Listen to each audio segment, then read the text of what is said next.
We are recording this, Tim, before the FA Cup tie with Sheffield United. There is a second leg against AC Milan to come as well next week. Which is more important? Which should be more important?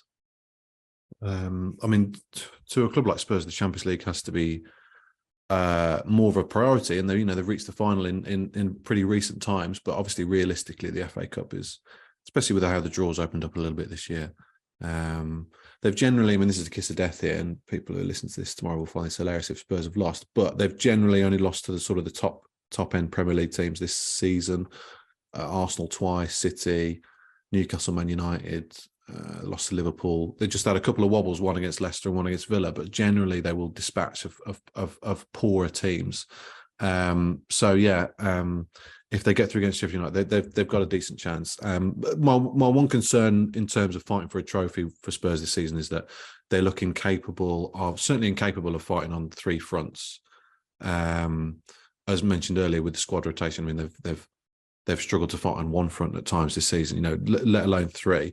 If you remember last season when they sort of charged into the top four, they're already out of Europe.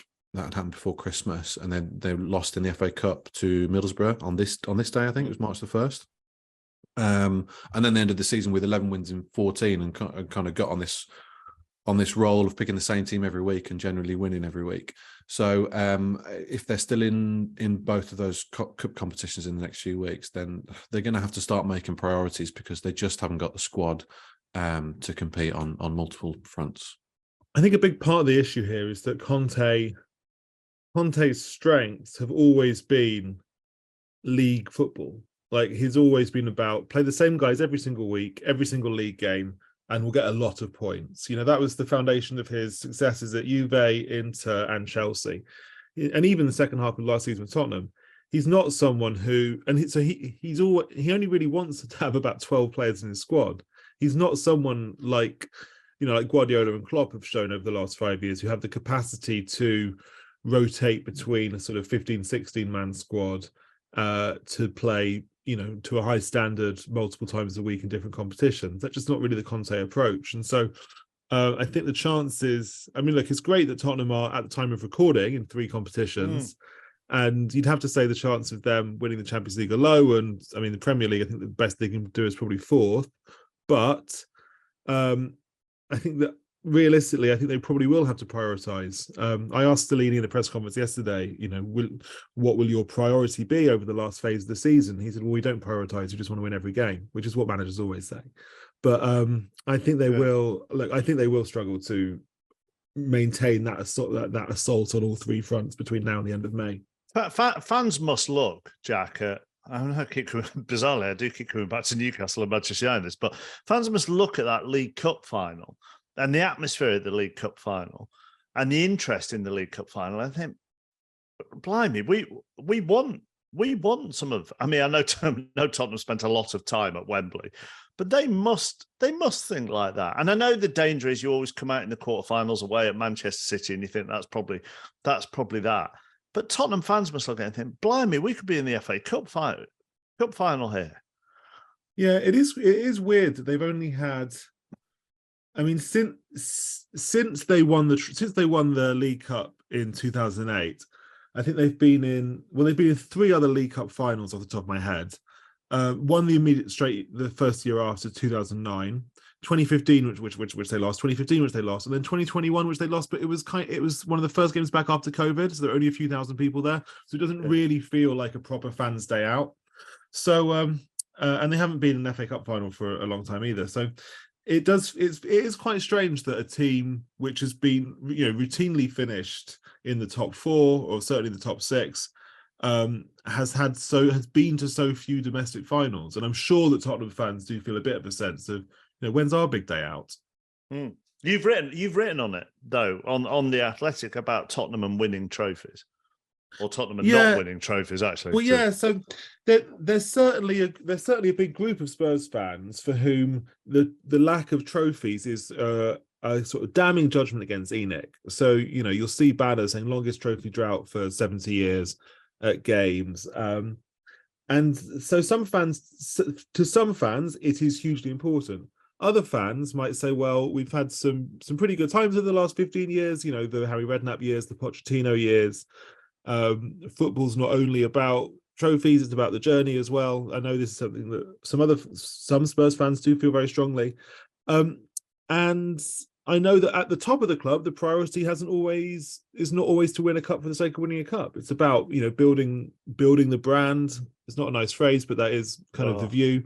Being in the Champions League, which they've done repeatedly over the last few years, securing the long-term future of the club through building the right infrastructure and everything. So it's not just about winning a cup. I mean, if it was just about winning a cup, then, you know, Wigan Athletic would currently be in a better nick than Tottenham Hotspur, and Wigan are struggling, and Tottenham are in the Champions League.